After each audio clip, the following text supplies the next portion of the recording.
So let's talk dyslexia now. Much debate around dyslexia and whether it's a lifelong condition that must be diagnosed or a meaningless description used for monetary gain that should be discontinued. Is dyslexia curable? I'm joined on the line by Susan Du Plessis, the owner and director of educational programs at EduBlocks. Susan, good evening to you and thank you so much for joining us. Good evening, Naledi. Thank you for the opportunity to talk about a wonderful topic. Such an important one as well. Also on the line is Shirley Lindecker, who is the mother to Ryan, and she'll talk to us about her experience with her son's former learning problems and how she's changed and what the changes she's seen through EduBlocks rather. Shirley, good evening to you. Evening, Naledi. Thank you so much for giving us your time.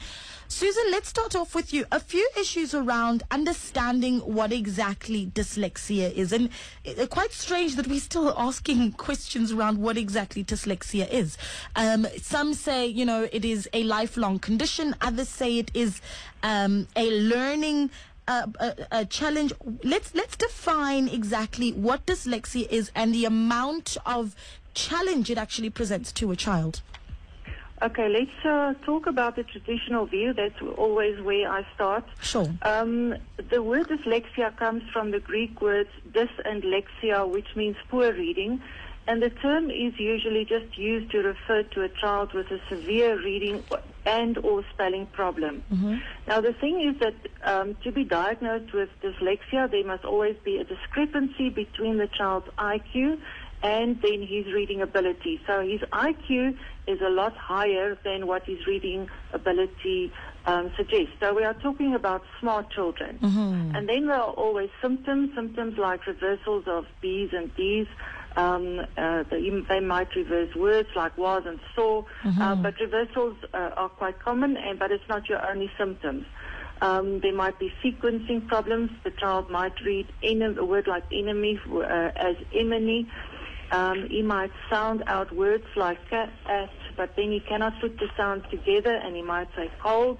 Mm-hmm. He reads slowly, hesitantly. He might lose his place, understand very little of what is read, or he might even not remember what is read. So those are a few of the symptoms of this problem. Now, I know that there isn't reliable data that's available with regards to the population of people that are dyslexic in South Africa, but I don't know if you're able to give us a roundabout figure, because I imagine that in a lot of communities in South Africa, parents don't even know. Well, if you take the worldwide statistics, they say it's anything between 5% and 20%. You see, that's one of the problems with dyslexia. That's why we always need to define what we are talking about, because you need to start with the definition before you can get to the statistics. And people don't even agree about the definition, so that's why the statistics actually vary from 5 to 20%. Mm-hmm. So we don't really know what's happening in South Africa.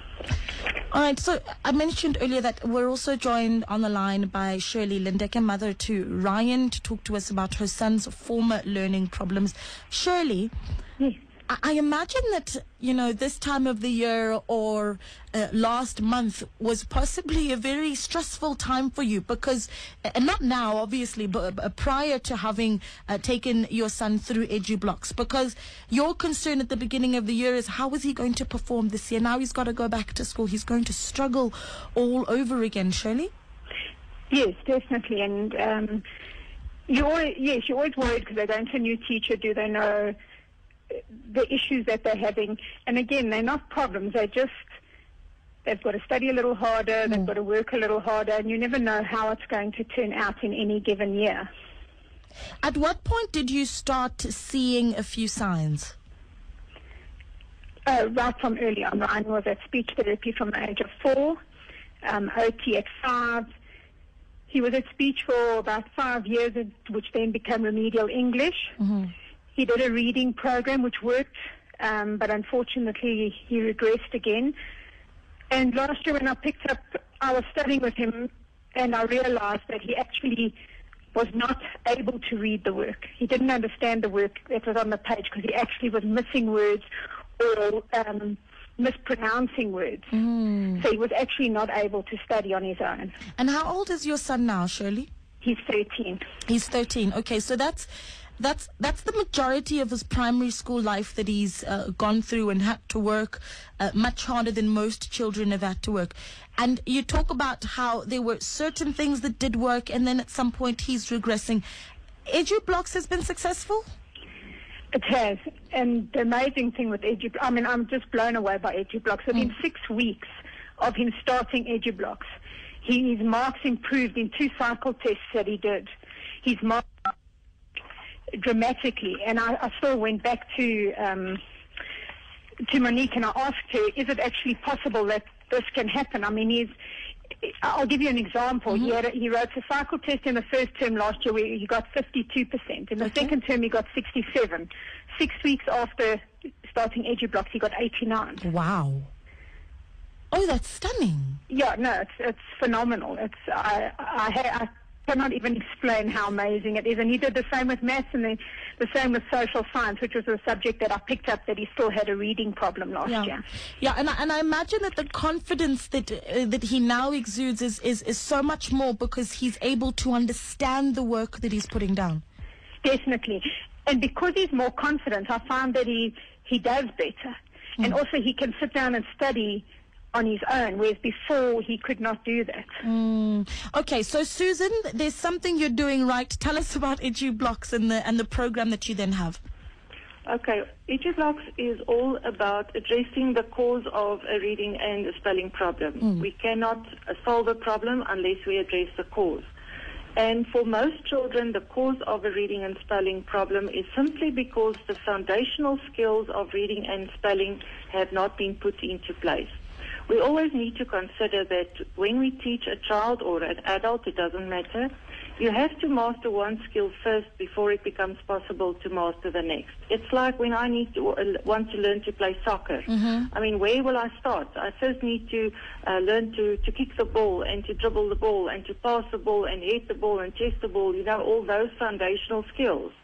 And once I can do that very well, I can start putting these foundational skills into practice and I can start learning to play soccer. Right. It is exactly the same with reading and spelling. There are certain foundational, fundamental skills that form the basis and the foundation of reading and spelling, and EduBlocks is all about teaching these very, very important skills. So that is the focus of our program. We work on those cognitive skills, which consist mainly of concentration, many, many perceptual skills. There are 7 kinds of memory involved, and then logical thinking. Yeah, I can just imagine the amount of parents that are breathing a sigh of relief just listening to you right now, because for so long we've understood dyslexia to be a lifelong condition. Absolutely not. I don't believe that there's any child or any person who cannot learn to read if you just follow the right steps. It's like any person can learn to play soccer, even I. If I want to learn it tomorrow, I might not be the best soccer player, but I'm sure I can learn it. And the same with any child. Any child can learn to read if we do the right things. Okay, so how do we get in touch with EduBlocks and just break down the program and how exactly it operates? Are the children taken out of school? Does normal schooling still continue? How exactly does it work? Our first step is always an assessment. The parents come for 2 hours. It's just 1 hour with the child, and then you get feedback immediately afterwards. We've got classes during the afternoons and on Saturdays. Occasionally, when a child is really, really struggling, we might say take the child out for 2 weeks from the normal schooling, and let's really work with him with a program so that we can put him back and really have a huge impact in that 2 weeks. We've also got holiday courses. We've got home programs for parents who are unable to get to a clinic. We've got 22 clinics in South Africa. But sometimes if parents are too far or it's impossible, so we've got home programs. So we've got everything that we need to assist every child, I believe. And once children have gone through the program with EduBlocks, is there still a bit of extra effort that's required from schools. Shirley mentioned, I think it was you mentioning, a little bit more time for tests and so forth. Well, if you've solved the problem, then it's definitely not necessary. But while you are solving the problem, sometimes it might be necessary. Then you might ask, you might need a diagnosis of dyslexia to assist your child to get extra time. Sometimes they get a scribe. Whatever is necessary to assist the child, you have to do.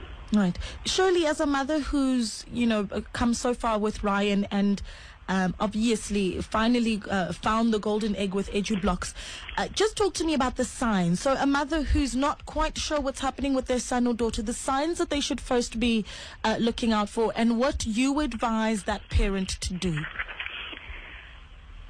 As I said, it's been a long road and many years, and I wish I'd found EduBlocks earlier.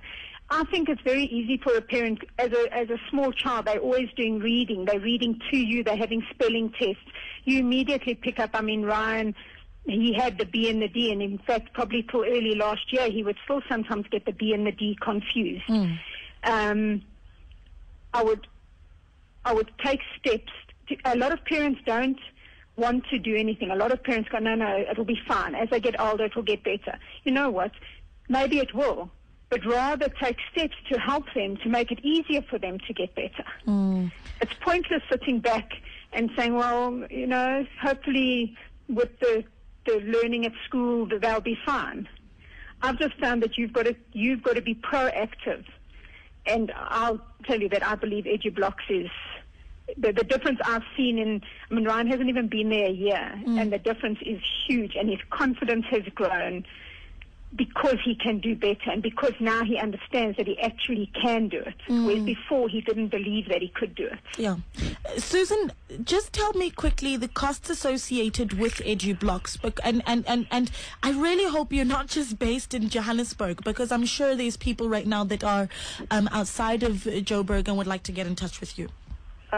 We've got clinics in Pretoria, Johannesburg, Durban, Cape Town, and also in a few smaller centers even like Phalaborwa, Nelspruit, etc. So they can just look on our website at edublocks.co.za, EduBlocks spelled with an X. The cost is not astronomical. It's 400 Rand for the assessment. If the child comes for one class per week, which is determined by the assessment, it's 433 Rand per month over a 12-month period. And if the child comes for two classes per week, it's 867 Rand per month. Yeah. If you have a parent, and I'm sure this has happened many, many times, where a parent has said, you know what, this child just struggles to read, so they give up and they don't try to find alternative means for the child to be able to learn. What do you say to that parent? What are the implications of not dealing with the child's dyslexia? There is nothing that we can do in life as an adult, no work that you can do where reading is not a requirement. Just think of it. I mean, there is nothing. If we want our children to have a bright future, it's one of the essential things that we have to do as parents is to make sure that our children can read. And besides that, many other things. I mean, you can't order from a menu in a restaurant if you can't read properly. You cannot take prescription medication because you can't read. They can call our call center on 0861 EduBlocks. All right, 0861 EduBlocks, and the website is www.edublox.co.za. Susan, thank you so much for giving us your time. Thank you very much, Naledi. It's been nice. And Shirley, just quickly, what does Ryan want to be when he grows up? Right now, if you ask him, he wants to write games. Sweet. Computer games, as most of them do at this age. Yeah, no, most of them do at this age. Shirley, thank you so much for your time, and give Ryan Thank you, Naledi. a big hug from all of us.